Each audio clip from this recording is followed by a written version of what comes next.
Boa tarde! Hoje mais uma live muito especial aqui na Me Too sobre um tema que muita gente pede pra gente, né? Sobre brigas e disputas entre irmãos. Então vamos esperar agora que o Dr. Thiago, psiquiatra, especialista nesse assunto, que vai nos ajudar um pouco.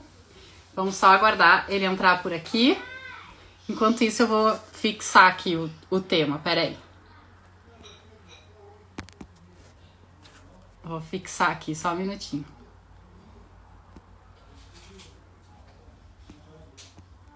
Vamos aguardar o Dr. Thiago entrar. Oi, Ana. A Ana já tá com a gente. Muito bom. Deixa eu esperar o Dr. Thiago entrar. Acho que ele entrou agora. Peraí.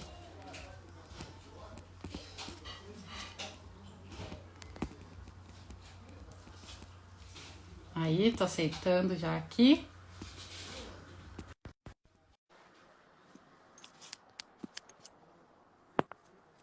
Peraí. Olá, só um pouquinho. Olá, Tô... Pronto. deu? Olá, Thiago, tudo bem? Bem-vindo. Muito Olá, obrigada tudo bem? pelo convite. Tá aqui Obrigado pelo convite. um assunto que tem sido muito pedido, muito solicitado pelas mães aqui. Disputa entre irmãos, brigas, né? Afinal de contas, como diz o nosso título lá, isso é bom ou ruim, doutor Thiago? Doutor Thiago, deixa eu só te apresentar. Ele é psiquiatra, né, do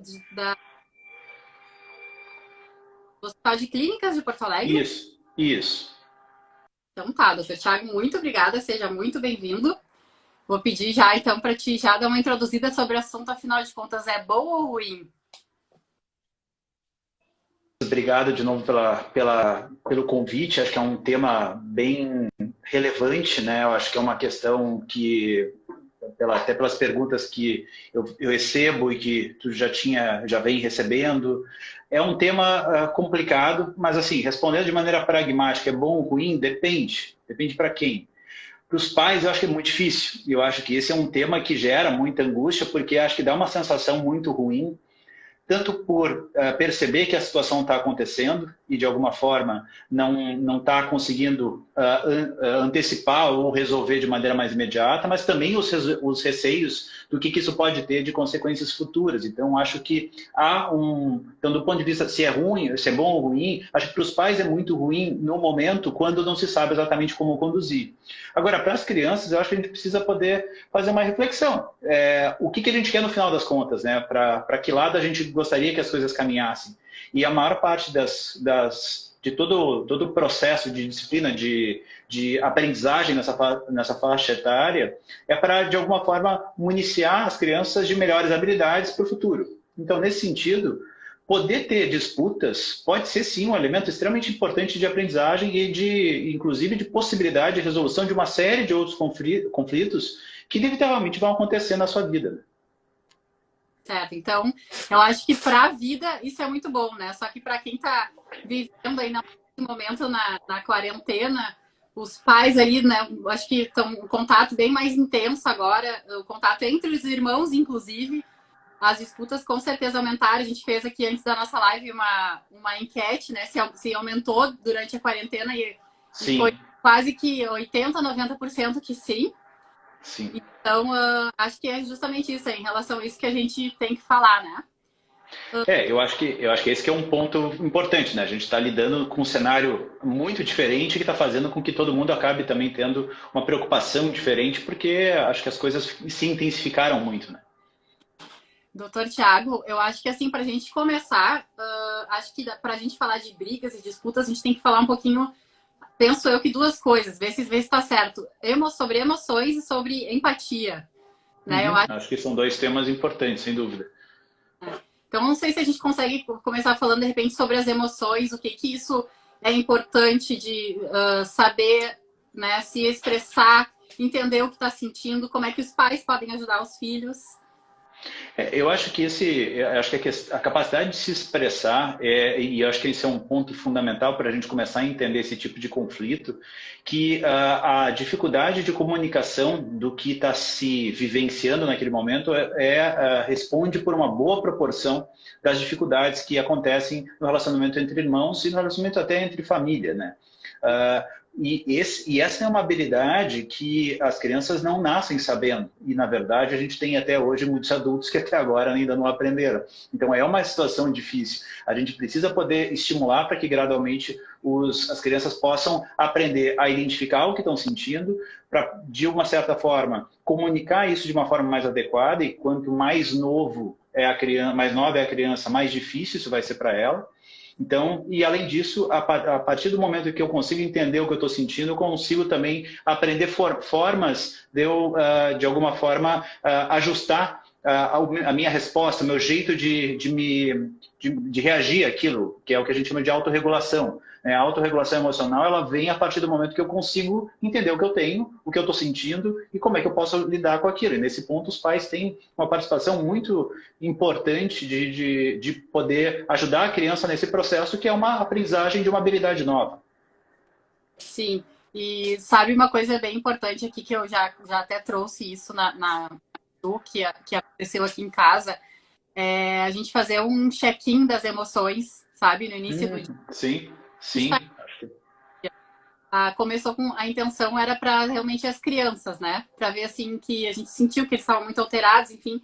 Mas isso foi tão bom para todos os membros da família, né? De entender o que estava acontecendo com a gente naquele dia e como a gente já podia melhorar, né? Então eu tenho aqui em casa, até não trouxe aqui agora, mas umas plaquinhas que falam um pouco sobre as emoções, os sentimentos. Que legal. Que legal, acho que é uma baita ideia e eu acho que é uma coisa muito valiosa, na verdade, porque a gente tem, e até adultos, né, tem uma dificuldade muito grande de identificar como é que a gente está, como é que a gente está sentindo. A gente tem, dentro da correria do dia a dia, uma tendência natural de enfim, minimizar o impacto que isso tem em relação a uma série de tomadas de decisão ao longo do dia. Poder ajudar as crianças desde muito cedo a identificar que as suas ações, os seus comportamentos podem estar muito relacionados com a maneira como eles estão se sentindo, ajuda muito, né, no decorrer do desenvolvimento a saber que, bom, hoje eu não estou bem, né, então talvez hoje não seja o melhor dia para eu tomar uma decisão importante na minha vida, e que é uma coisa que a gente vê todo dia acontecendo com adultos por aí afora, que às vezes acordam com o pé errado e acabam a partir disso tendo uma série de consequências importantes para a vida. Exatamente. Até assim, não só para isso, ou para mim seria muito. Então se eu tô assim agora, o que eu posso fazer para melhorar, né? Para o dia ficar um pouco melhor, né? O que eu tenho que fazer para ele melhorar? Mas então, exatamente. Ele passa pela identificação, né? Ele passa por essa visualização do que está acontecendo. E outra coisa bem importante, então, é a empatia. Então, acho que esse momento que a gente está vivendo, né? A quarentena já é difícil para todo mundo. E para as crianças também, inclusive, né? Eu não sei se mais ou menos, talvez tu possa me falar sobre isso, mas assim, a gente se colocar no lugar deles, o quanto que eles já não foram privados de não estar com os coleguinhas, de não estar com os amigos, de estar com tá nessa relação, né, dentro de casa, então com os irmãos, os pais, tudo fica muito mais intenso. Sem dúvida. Não é só para eles, então, para a gente se colocar no lugar deles e também para os dois que estão brigando, para a gente falar. Já te colocou no lugar do irmão, né? Isso é importante para a gente fazer também. Nossa. Eu acho que esse ponto, na hora de lidar, né? Se a gente for pensar e entrando mais no tema da nossa conversa sobre como lidar com o conflito em si, essa habilidade de se colocar na pele do outro, né? De conseguir identificar o que o outro está vivenciando, sentindo, quais são as motivações que levaram o outro a tomar uma certa decisão. São coisas que a gente aprende muito cedo. A gente tem uma capacidade inata, né? A gente nasce com ela, mas a gente tem que desenvolvê-la como qualquer outra capacidade. E nesse ponto, as brigas, as disputas, elas podem ser, e aí que eu digo que tem um potencial muito positivo nesse sentido das disputas entre irmãos, a gente conseguir usar, conseguir ajudar a situação quando ela está quente, quando ela está vivenciada, quando ela está ali.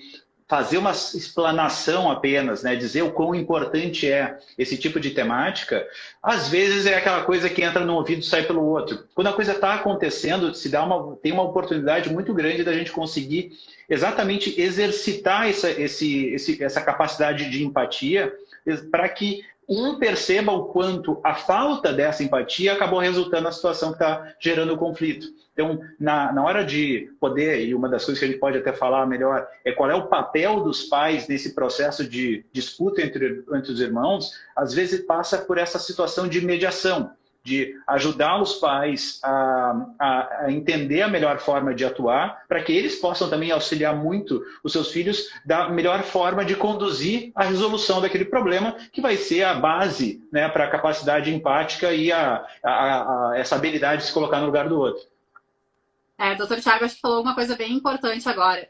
Quantas vezes que nós, como pais, não perguntamos o que fez isso com o teu irmão? Né? Talvez perguntas como essa, o que vai agregar? Como que a gente pode fazer essas perguntas de uma maneira mais certa que a gente tenha um retorno, né? Perguntar por que tu fez isso, será que vai ajudar a trazer a resposta, né, naquele momento? E até porque essa é uma pergunta difícil, porque ela parte de ela acaba gerando na criança a necessidade que ela tenha uma resposta certa, e às vezes ela não tem a resposta. Ela não sabe exatamente por que ela fez isso. Ela sentiu algo e que ela botou isso, né? Ela jogou para o seu comportamento uma emoção que não estava muito bem resolvida dentro de si, por exemplo. Então, eu acho que essa é uma pergunta. Tem algumas perguntas que talvez sejam realmente muito complicadas, né? Ou algumas afirmações que acabam sendo um pouco negativas e que podem gerar algum tipo de prejuízo no longo prazo.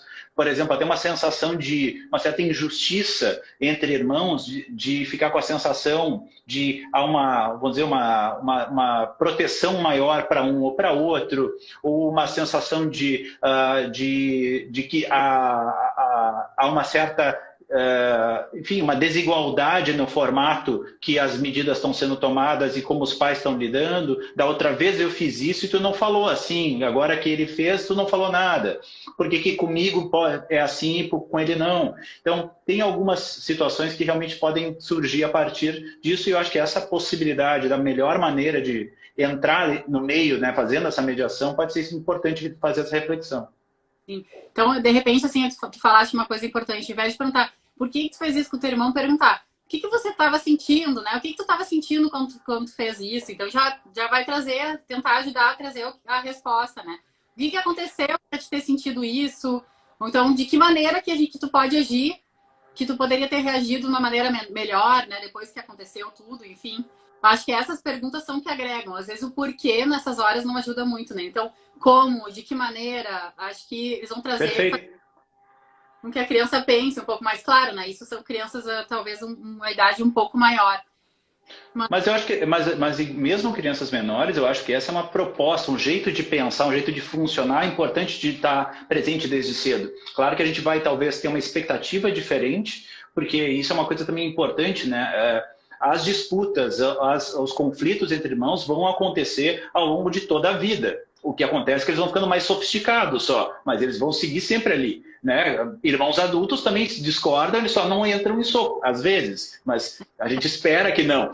Mas existe também isso. Mas quando criança, pela capacidade menor de se conter, de saber colocar em palavras o que quer, de identificar o que está sentindo, daí vai muitas vezes para uma situação de reação mais até agressivas, né? E daí essa intervenção de poder ajudar, o que tu estava sentindo nessa hora e o que tu acha que o teu irmão sentiu quando tu fez isso, esse exercício é um processo que, mesmo que na hora não faça total sentido, não gere um resultado, isso vai é uma semente que é plantada que vai germinando ao longo do desenvolvimento. E isso é importante os pais lembrarem, né? A gente está fazendo um investimento ali para colher frutos ali adiante. Então, mesmo que não tenha uma situação de resolução do tipo, tá, Thiago, legal, esse papo todo é bem bonito, mas na hora do vamos ver, eu estou aqui com dois querendo se pegar.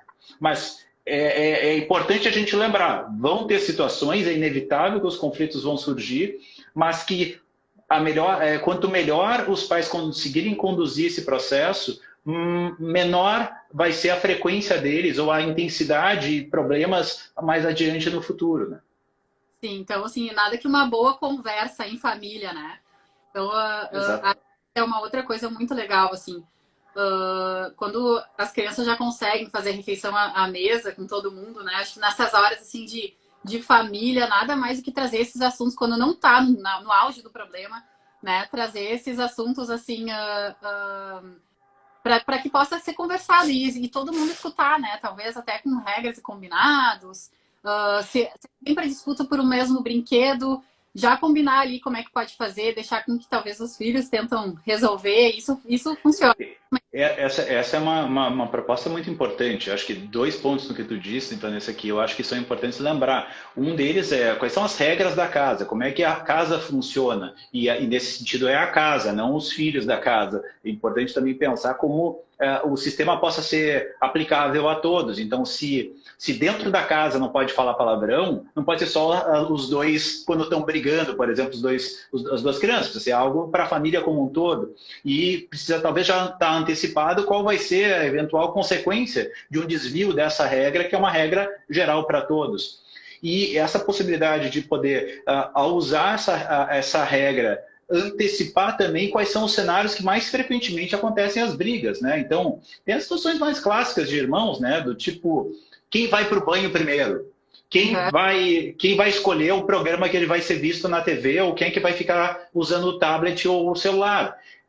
Essa é uma situação recorrente, então poder antecipar os pais fazerem o exercício, bom, como é que a gente deve fazer? Então vai ser quem termina primeiro o tema, vai ser quem chegou primeiro, que vai para o banho, enfim, qual é o quem for para o banho vai ter direito depois a fazer alguma outra coisa, enfim. Eles mesmos trazem a solução, né? Às vezes assim, não, essa Exato, é. banho semana que vem a mana, pode ser assim. Olha que ótimo, Isso. já elogiar, né? Muito bom por ter trazido essa solução, acho que vai funcionar de um jeito muito legal. Então, assim, escutar bastante eles, não é só nós impormos as nossas vontades, né? Tem que ver, assim, o que fica bom para todo mundo. Às vezes, eles também têm vontades, eles também querem fazer coisas que a gente precisa escutar, e, enfim, essas regras combinadas de todo mundo. Mas, E desculpa só complementando uma coisa que eu acho que é importante, eu acho que tem também, até para não sobrecarregar os pais, porque se os pais tiverem que tomar as decisões pelos filhos em todas as disputas, vai ser um desgaste todas as vezes. Uma das questões aí também é avaliar quando os pais devem entrar para fazer essa mediação e quando eventualmente o negócio é ficar olhando de perto, não dá para deixar, mas ficar até para estimular uma certa autonomia, uma capacidade de negociação, do tipo, não, tá bem, de repente tu vai dessa vez, tu topa, pode ser, não, tá, não concordo e tal. E os pais observando e ver como é que eles se expressam, ver como é que eles argumentam, ver quais são os valores que eles estão usando, se eles estão conseguindo ter de alguma forma uma certa sensação de justiça, isso tudo de reciprocidade, acho que tudo isso é muito legal de poder olhar, e é por isso que eu acho que é importante os pais também terem esse cuidado de não tomar para si essa responsabilidade adicional de resolver todos os conflitos. fazer o papel de juiz sempre, né? Exatamente isso, e algumas vezes juiz é deixar as partes fazerem acordo, né? Exatamente. Então, assim, às vezes as crianças já sabem que tem que chamar o pai e a mãe para resolver. Então, assim, se isso acontecer, de repente, agora, quando eles chamarem, tentar, assim, como que tu pode ajudar o humano? Como é que tu pode fazer isso, né? Tentar, assim, se isso já acontecia na tua casa, tenta reverter esse quadro. E acho que uma proposta é, tipo assim, escuta a situação e fala, pois é, né? E como é que a gente vai resolver isso aí? Tipo, né? Bom, esse é um problema que nós temos. E aí, como é que a gente vai resolver? Tu tem alguma sugestão? Sim. Eu preferiria que ele fosse morar na rua. Bom, olha, acho que essa é uma possibilidade. Não sei se é uma possibilidade. De repente, vamos ouvir o outro lado. Tu toparia morar na rua? Não? Tá. Tu tem alguma outra proposta? E assim, pode ser num nível de brincadeira também. Não precisa. E eu acho que uma coisa importante para os pais é o modelo que eles acabam trazendo é muito importante. O exemplo, né? O exemplo arrasta, né? Como dizem. Então, lidar com problemas de uma forma calma, de uma forma tranquila, se os pais ficarem mais nervosos ou aquela coisa de querer gritar para mostrar quem manda, normalmente o resultado é pior. algumas vezes tem que levantar um pouco a voz, tem que se impor, claro, mas se der uma sensação de perda do controle, isso gera também um modelo muito negativo. Então, esse exercício de tentar já antecipar como é que eu vou entrar para abordar, como é que eu posso fazer para não botar mais gasolina nesse negócio que já está pegando fogo. Sim, ótimo. Bom, doutor Thiago, queria entrar numa questão assim dos gêmeos. Aqui, desde sempre, acontece muito comparações, né? Seja principalmente de quem é de fora, que esse é mais gordinho, esse é mais magrinho, esse é mais tímido, esse é mais. Então, assim, os próprios gêmeos já começa a ter essa disputa desde muito cedo, né? Sim. E qual dica que tu pode dar em relação a isso? A gente fala bastante aqui sobre isso na Me Too. E também depois, assim, competição versus colaboração, né? Como que a gente mudar de um para o outro? Eu acho que todas as vezes que tiver como é que eu vou dizer, um nome, né, esse rótulo, acho que os rótulos eles são muito, muito problemáticos, né? E algumas vezes eles podem gerar aquela situação de tu vai chamando aquela criança de um jeito ou de outro, isso vai determinando as ações dela, ela vai se tornando aquilo. E eu acho que isso é um cuidado, né? Ainda mais quando tem uma necessidade, principalmente gêmeos, onde tem, por mais que tenha toda uma coisa interessante e de uma conexão muito boa de ser parecido, também existe um desejo progressivo de se diferenciar. E essa diferenciação não pode ser num sentido negativo, né? Então, poder, de alguma forma, promover essa diferenciação, essas classificações, de uma forma positiva, de valorizar as qualidades e de alguma forma, estimular que as diferenças são esperadas são relevantes, né? Não são sinais de prejuízo. Sim. E outra coisa que tu tinha me perguntado, desculpa, Vanessa. Competição. Competição e colaboração, sim. Eu acho que algumas vezes o que dá para tentar se fazer é um movimento também. Eu gosto muito da proposta de tentar transformar, na medida do possível, em processos lúdicos, né? Então, tentar buscar, mesmo que. Porque a competição não precisa necessariamente ser totalmente ruim, se ela for bem planejada.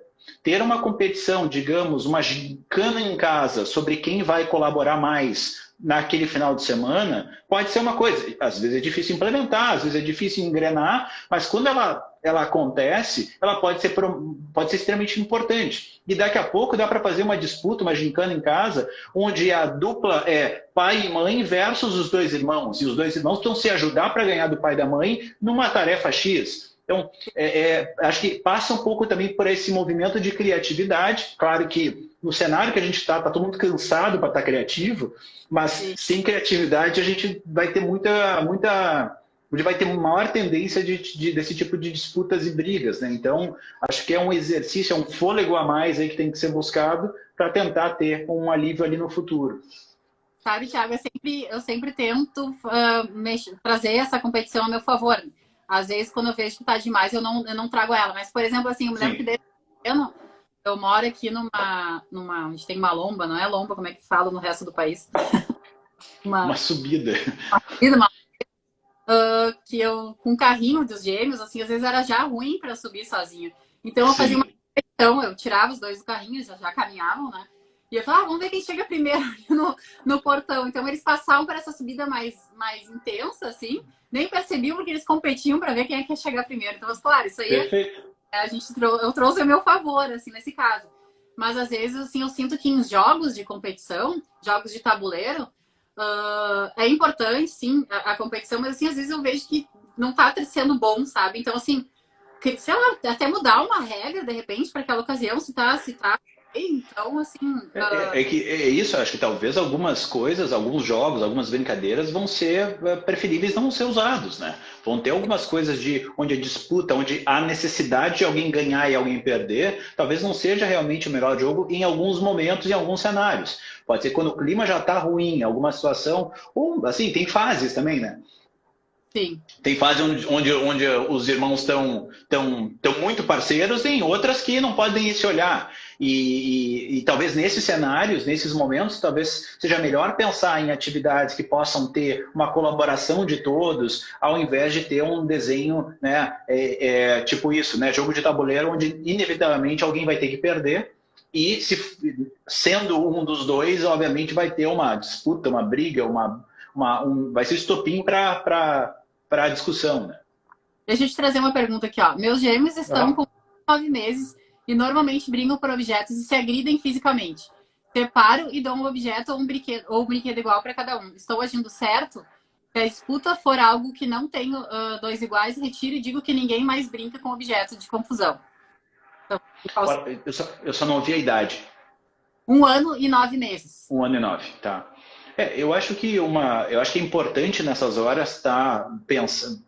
Eu acho que o importante que eu acho que ela já está fazendo é pensar no qual vai ser as consequências, independente dela estar encaminhando. Eu não quero julgar aqui se está certo ou está errado, mas assim, ela parou para pensar, antecipou o cenário. Então, bom, se o cenário for esse, sei o que eu vou fazer. Porque muitas vezes acontece a gente decidir na hora, e se a gente estiver mais irritado, estiver mais bravo, mais, enfim, incomodado com a situação, é capaz da gente acabar tomando uma atitude pior do que a gente tomaria em situações habituais. Assim, nesse cenário, eu acho que é importante ajudar os dois que estão envolvidos ali a entender que esse tipo de disputa não pode acontecer daquela maneira, e que daí se possa se ter um planejamento de, bom, como é que a gente vai encaminhar essa situação? Nesse caso, são crianças muito pequenas, mas eu acho que vale também aquele exercício. Olha, a condição é essa, a gente vai brincar dessa forma. Se acontecer de novo, então ninguém vai mais brincar, ou a gente vai ter que brincar de uma outra coisa, porque vocês não estão conseguindo brincar juntos com isso daqui. Acho que é um exercício e cada família vai também ter um pouco do termômetro, o que funciona e o que não funciona, porque cada criança tem o seu temperamento. É importante trazer aqui que realmente, né, Thiago, a educação é diária. Então, assim, não adianta a gente tomar isso num dia, no outro dia a gente tem um pouco mais de preguiça, deixa. E então, assim, é um exercício diário, né? Não é fácil. E eu quero dizer, assim, uma coisa só, mais ou menos nesse exemplo, assim, que funciona bastante para mim aqui em casa, até aceito a tua opinião.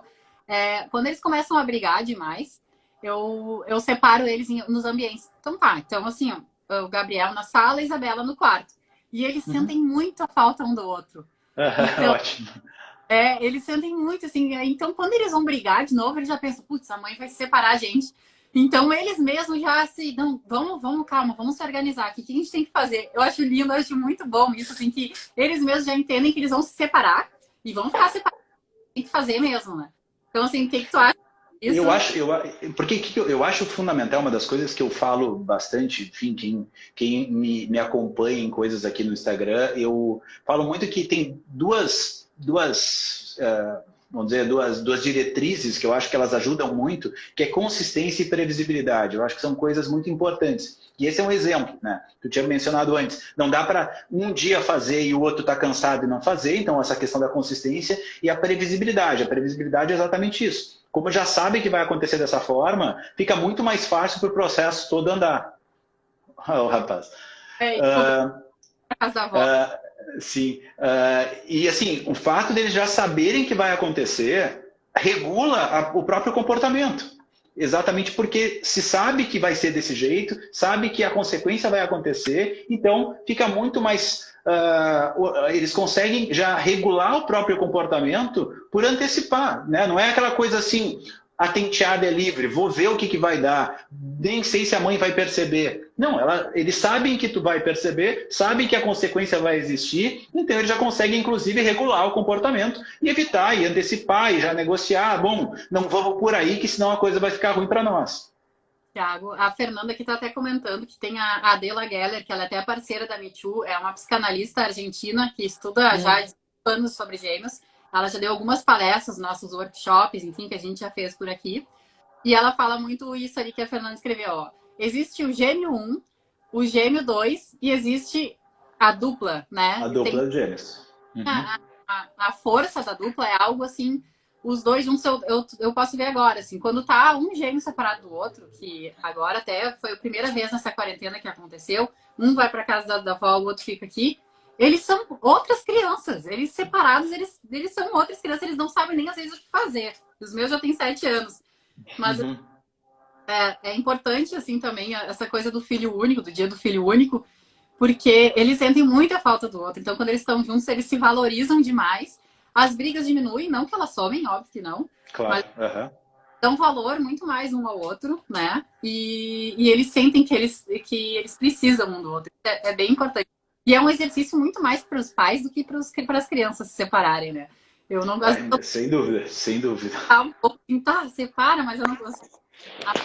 Gente, Não, acho que esse é um tema, eu acho que eu não conhecia essa descrição, mas acho que é uma descrição fantástica, porque é bem isso, essa díade, essa dupla, eu acho que ela tem uma vida própria, né? Ela é algo que soma, não é apenas o somatório dos dois, é algo que toma uma vida em si, né? Acho que essa relação, essa conexão, enfim, acho que é algo que tem uma força muito diferenciada aí, que eu acho que acaba tendo um simbolismo muito grande dentro do processo da família. e outra coisa, essa questão dos ciúmes, que acontece muito entre os irmãos, principalmente os gêmeos que estão as duas crianças na mesma fase, assim. Sim. Então, como que os pais podem lidar com isso, sabe? Que às vezes a gente, no dia a dia, a gente falta um pouco de ideias, assim, para. É claro que a gente tem que ressaltar o que cada um tem de positivo, enfim, mas assim, na prática, tem algo que tu possa compartilhar para nos ajudar?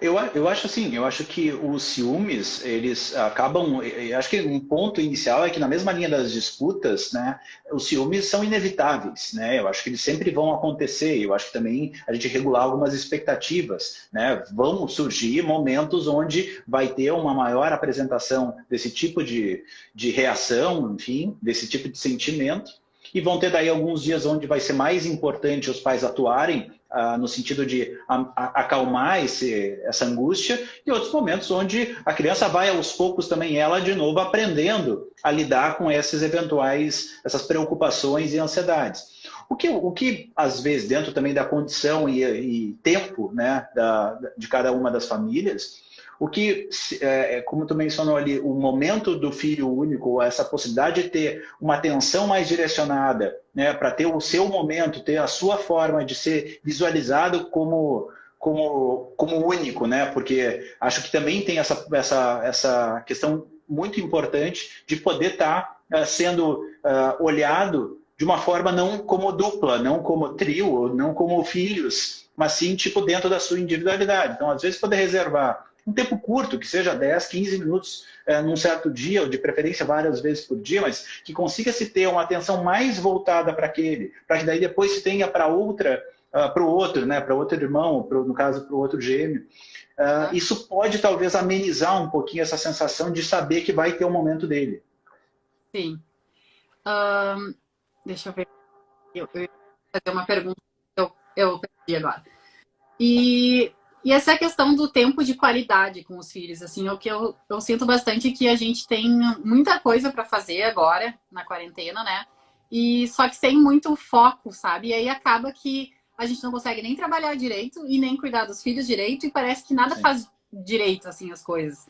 Então, essa questão do tempo de qualidade com o filho é muito importante, né? Muito, muito. É importante, mas eu recebo várias perguntas e eu me preocupo um pouco quando eu vejo que acho que não dá para se cobrar num cenário como o que a gente está vivendo, porque ninguém, né, nenhum tipo de literatura, nenhuma pessoa, né, nenhuma pessoa formada na área nunca vivenciou isso. Então, todas as tentativas, né, são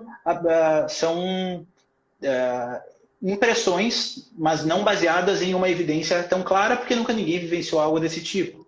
Então, acho que é importante também as famílias terem se darem esse tempo, né, essa tolerância também, não se cobrar talvez demais, porque vão ter dias realmente que não vai ter um tempo de toda a qualidade, porque todo mundo tem limite. Infelizmente, está todo mundo muito desgastado. E ao reconhecer isso também, eu acho que pode até aumentar a chance de ter um tempo de qualidade. Porque daí, bom, eu sei que eu tenho meus limites, eu tenho minhas dificuldades, hoje não estou legal, hoje não foi um dia bom, mas ok, foi o melhor que eu pude, amanhã vamos tentar de novo. Né? Porque senão fica sempre uma sensação de culpa, né? E eu acho que essa culpa não ajuda, ela só deixa o ambiente mais pesado para todo mundo envolvido. Mas assim, voltando à tua questão, acho que às vezes, uma questão importante é pensar dentro da rotina que está ali, que existe, se existe algum formato para esse dia ter algum espaço de, enfim, de relacionamento mais saudável entre todos. Então, talvez vai ter um momento ali, a meia hora, 1 hora da família, onde todo mundo vai dar um tempo, vai desligar os celulares, vão tirar das telas e vamos sentar no chão e vamos, sei lá, jogar um jogo, vamos conversar, vamos ver como é que está o dia, como é que estão se sentindo, fazer um exercício de, sei lá, cada família vai ter a sua maneira de lidar, mas fazer um exercício de respiração, vamos fazer um exercício de meditação, vamos brincar aqui de um jogo novo, vamos ver um desenho que a gente faz tempo que não vê, enfim, acho que dá para tentar se criar, mas sem uma pressão do tipo, não acredito que hoje já são tal horário e eu ainda não fiz nada de qualidade, porque não tem como fazer algo de qualidade se eu já estou estressado. Sim, ontem mesmo, eu não sei se chegasse a ver, eu trouxe aqui para mim uma questão pessoal, inclusive, uma das poucas vezes que eu... E o retorno impressionante, assim, das mães, sabe? Dessa coisa de se sentir sempre culpada. Isso que tu falaste realmente acontece e pelo retorno que veio ontem, assim, todo mundo tá passando por isso, da gente se sentir culpada por, enfim, não dar conta de tudo, né? Que eu acho que tem, acho que tem que pensar, a culpa é do que exatamente, né? A culpa de não ter resolvido a pandemia, tipo, né? Esse é o cenário que nós estamos. A gente não tem uma resolução simples e não é algo que está na mão, infelizmente, das famílias. E eu acho que é uma coisa importante a gente ter essa tranquilidade, claro que é difícil ter isso, mas não entrar numa sequência de culpas que eu acho que é inevitável num certo sentido. Acho que, né, tem uma frase, agora não me lembro de quem é, mas tipo, nasce uma criança, nasce uma mãe culpada, né? Mas eu acho que também não dá para entrar num... Fala de novo, não vi. Com a mãe de gêmeos, essa culpa é dobrada, multiplicada. Ah, sim. Nossa, imagina. Sim, exatamente. Então, eu acho que é importante também se dar um pouquinho de tentar também não se martelar tanto, né? Não se, essas chibatadas diárias também, elas precisam ter um pouquinho de férias. Dr. Thiago, eu vi que tu já falaste também sobre isso no teu Instagram. Até tem uma fotinha que eu peguei na internet de quando Sim. quando as emoções estão alteradas, esse exercício que tu falaste antes, ele de respiração, né? Da gente cheirar a flor e assoprar a vela. Aqui eu uso uma flor mesmo que tem aqui de brinquedo e tem uma vela. Então, entrega na mão, vamos lá, tá na hora do exercício, né? Então, acho que isso super funciona, é uma forma lúdica, se quiser falar um pouquinho, né? Essa é uma das estratégias mais consagradas, assim, em relação a estratégias de acalmar, né, as crianças dentro de uma ideia onde que elas vão ter uma dificuldade muito grande de identificar o que estão sentindo. A primeira parte que a gente pode sempre tentar é ajudar elas a, pelo menos, se acalmar. E se acalmar não é um exercício fácil de fazer. Se a gente for pensar, a gente aprendeu muita coisa na vida, mas poucas vezes a gente teve uma aula, já teve aula de Bhaskara, a gente já teve de geografia plana, de relevo, mas nunca ninguém chegou e foi ensinar como é que se acalma, como é que a gente se acalma num dia que a gente não está legal. Então, esse é um exercício importante em algum momento, porque é uma capacidade fundamental que a criança, a partir do momento que ela consegue começar a fazer, ela tem uma possibilidade muito maior de ter um melhor encaminhamento de situações. Então, o exercício, basicamente, é transformar algo que é relativamente simples, que é respirar fundo, né, de preferência até uma respiração abdominal, que é o que a gente orienta os adultos, mas transformar isso em algo lúdico, né?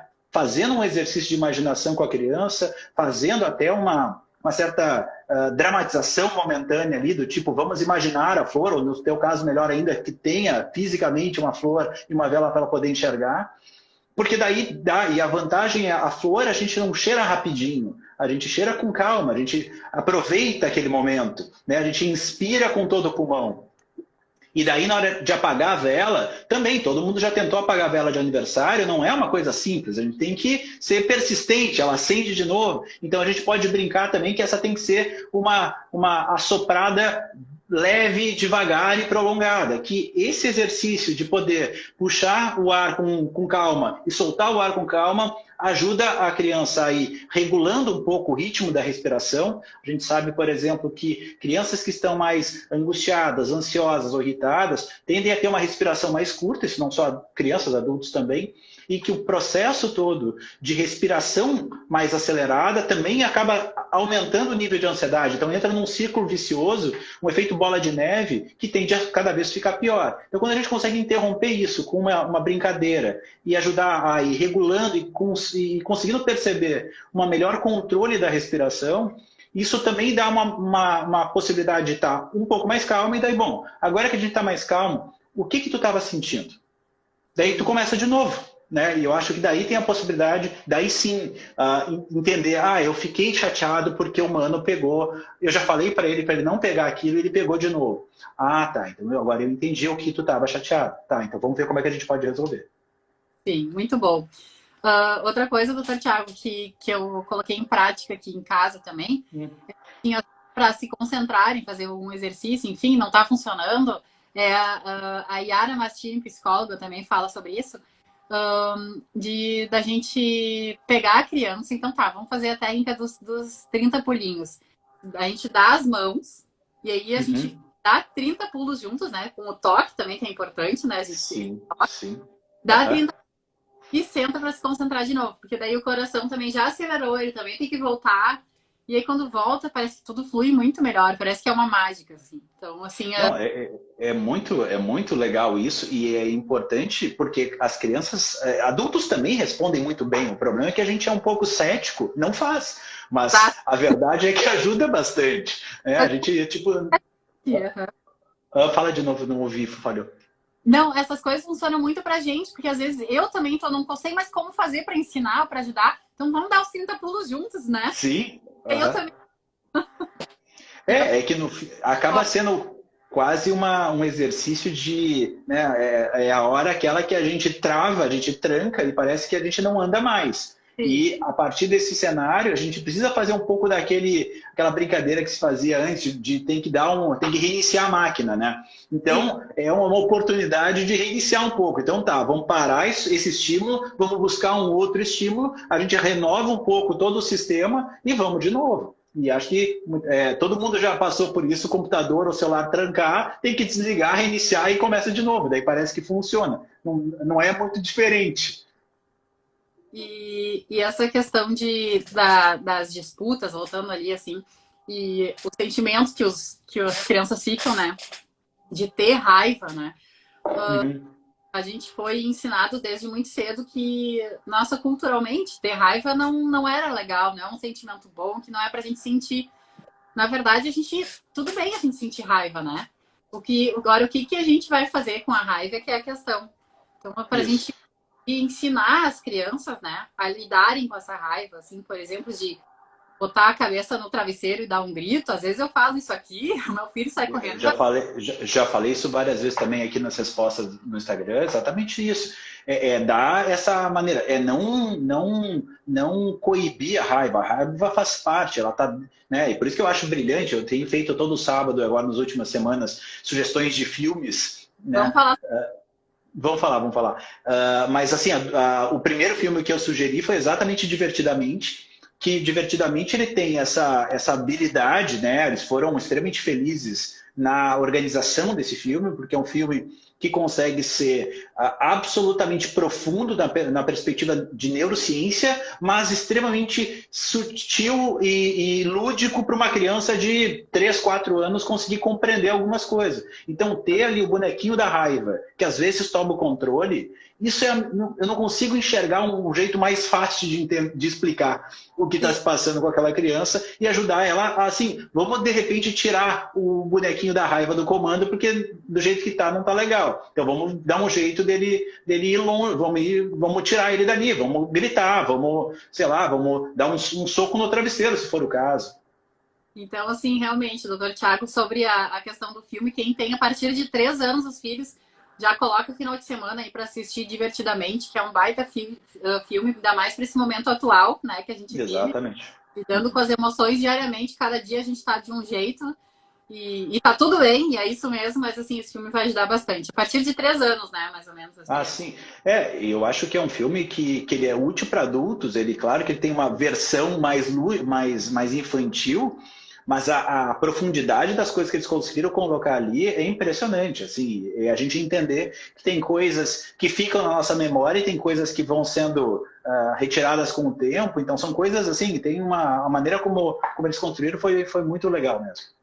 E outra dica de filme, já que a gente tá falando sobre isso, no fim tapou ali, mas dá pra ver a imagem deles. São dois, Uhum. uma jornada fantástica.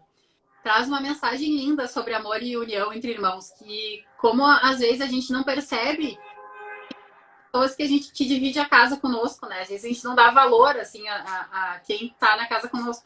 Enfim, vocês vão, quem assistir, só um spoiler, que não tem o pai, enfim, fica em busca do pai, quando na verdade a relação entre os irmãos aí é linda, é fantástica, e eles conseguem enxergar isso. Então, já que a gente está falando aí de irmãos, essa dica desse filme também para o final de semana, ó, divertidamente. E Dois Irmãos, uma jornada fantástica. É ótimo. Muito legal. Esse daí eu não vi ainda, tu me mandou antes, eu fiquei curioso, até gostaria de ter visto antes da gente conversar aqui, até para ter uma opinião, não deu tempo, mas eu vou certamente ver no final de semana, porque eu achei a proposta muito, muito bacana. Eu acho que essa é a capacidade que esses filmes, desenho têm, né, de conseguir unir o lúdico, mas com uma mensagem, uma profundidade muito bacana. Exatamente. E sabe que os meus filhos, quando assistiram esse filme, eles vieram me contar. Eles assistiram um dia sozinho que eu coloquei o filme. Eu precisava fazer alguma coisa, eu coloquei o filme para eles assistirem. Uhum. Eles, mãe, tu precisa assistir com a gente. Falando, mãe, tu e o pai precisam assistir com a gente o filme. E eu fiquei pensando, né? Fala de irmãos, né? O que ele quer me dizer com isso, né? Exato. Então, eu tentei tirar um pouco, assim, antes de assistir o filme, e depois nós sentamos e assistimos o filme toda a família, e foi muito bom. Então, uma super dica aí de filme pro final de semana também. Não, muito legal. Isso daí eu vou ver sim. Até a dica que eu dei hoje no meu perfil foi de uma outra, né, um filme mais antigo, que é o Monstros S.A., que, enfim, é uma outra abordagem e tal, mas também acho que é um tema muito legal de lidar com medos infantis, né? E tem Pode toda falar, uma... é isso. Hã? Pode dar Hã? essa dica. Pode falar sobre o filme, que é ótimo também. Sim. Bom, o Monstro S.A. é um filme mais antigo, né? Ele é de 2001. Eu nem lembrava que ele é tão antigo assim. Mas é impressionante como ele segue atual, porque a história, não quero dar spoiler, mas a história é de monstros que habitam os armários das crianças. Né? E dentro daquela brincadeira dos medos infantis, do escuro, do bicho-papão, enfim, essas coisas todas. E, Uhum. e a ideia ali é que os monstros eles têm que fazer as crianças terem medo.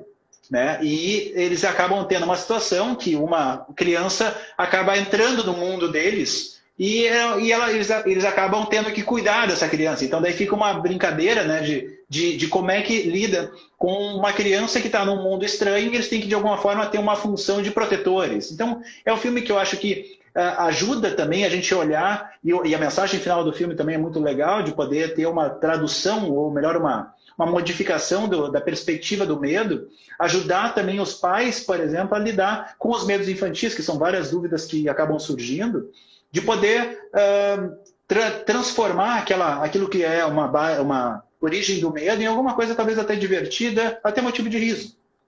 E sempre acolher, né, Thiago? Sempre acolher. Não, Sim.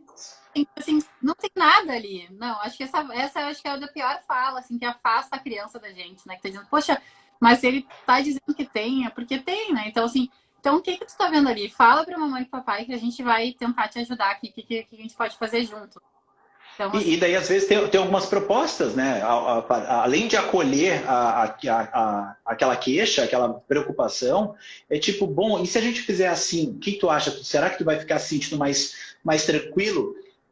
Acho que tu podia tentar fazer isso e qualquer coisa tu chama a mamãe, chama o papai, que daí a gente vai vir aqui para tentar te ajudar, mas eu acho que tu vai conseguir. Então, é um encorajamento valorizando, mas sem dar também uma dimensão exagerada ao medo, a ponto de daqui a pouco ficar algo do tipo, né, maior do que precisa. aqui, muitas vezes eu faço com que eles me digam o que a gente pode fazer, então. E é muito legal o retorno que eles têm. Porque assim, ó, trazer o monstrinho do Monstros S.A. pra dormir junto. Ou então colocar um balde de água, porque daí os monstros vão cair ali de noite. E eu coloco o balde de água. Eu entendo eles. Perfeito, ó, fantástico. Então, assim, qual que é a parte onde mais tem monstros aqui no quarto? Ah, tem por tudo, tudo bem, mas qual que é que mais tem, assim, que tá escura? Então, aí eles falam, e naquela parte a gente faz uma armadilha que eles falam como é que tem que ser Eles que feito. bolaram. Não, o mais legal é isso, porque daí também tem toda uma promoção, não só de autonomia, mas de criatividade, né, de uma sensação de união. Nós estamos organizando, nós em família, contra os monstros que nos assustam. Então, enfim, muito legal a condução. Até eu vou, se tu me permitir, eu vou roubar a tua ideia e vou sugerir para outras famílias quando me perguntarem. Mas isso é o mais legal, que eles trazendo a solução. Porque aí no dia seguinte eles acordam assim como: mãe, deu super certo. Deu certo, me aconteceu. Na informação e tá tudo certo. A pergunta da se tem no Netflix esse filme, eu acho que eu assisti no Amazon Prime, tá? Não tô fazendo propaganda aqui, mas eu sei que foi uma aquisição faz pouco tempo ali, eu acho que é R$ 9 por, por mês. Então, assim, a anuidade tá super em conta no Amazon Prime. Acho que eu tenho assim. Não sei, acho que não é na Netflix. Não sei, Ana. Acho que é no Amazon Prime, mas eu pesquiso também. Depois eu digo nos stories. Mas Esse daí eu não vi ainda, eu também vou precisar da dica. Depois eu vou acompanhar teus stories, então, para descobrir. isso, pode deixar. Mas, doutor Thiago, acho que é isso, que foi super útil a tua colaboração. Eu tenho certeza que depois desse bate-papo aqui, a gente vai lidar um pouquinho diferente com as famílias, vai prestar mais atenção. Não sei se queres falar mais alguma coisa que a gente deixou de falar por aqui, porque no fim a gente foi batendo papo, né? Ah, sim, sim. Não, mas eu acho que o principal, assim, que eu queria, né, para a gente fechar talvez o nosso tema dessa questão das disputas entre os irmãos, eu acho que o principal é a gente lembrar, as disputas são situações naturais, normais, esperadas para a idade, que vão ter modificações conforme o desenvolvimento for acontecendo. Então, aquilo que eu comentei, as brigas vão seguir acontecendo, as disputas, mas elas vão ficando mais sofisticadas. Quanto antes a gente conseguir ajudar as crianças a terem maior capacidade de autonomia na resolução dessas brigas, mais chance a gente tem que elas próprias consigam gerenciar isso, tanto com os irmãos, mas também com os amigos. A gente precisa lembrar disso. Quanto antes eles conseguirem enxergar que eles têm que fazer algum tipo de concessão, de ter essa capacidade de empatia, de entender que nem sempre vão ganhar e que vão precisar, às vezes, deixar o outro se sentir um pouco melhor para que talvez numa próxima eles consigam ter o seu desejo escutado. Acho que esse é um exercício do ponto de vista de desenvolvimento para as crianças muito importante. Por isso que eu repito, né, eu acho que as disputas entre irmãos é muito positiva. É desgastante para os pais, como eu falei lá no início, mas ela pode ser muito positiva exatamente porque ela tem uma imensidão de coisas que podem ser trabalhadas. Perfeito. Bom, muito obrigada, né, por tu ter disponibilizado o teu tempo aí no sábado à tarde. Tenho certeza que ajudou Não, foi muito. um prazer. Obrigado mesmo. Até Que uma bom. próxima. Quem sabe a gente não faz uma próxima Fico... medos aí, né? Acho ótimo. Fico à disposição do que vocês quiserem. Combinado, então. Muito obrigada. Então tá, gente. Um bom final de semana para todo mundo. Tchau, tchau.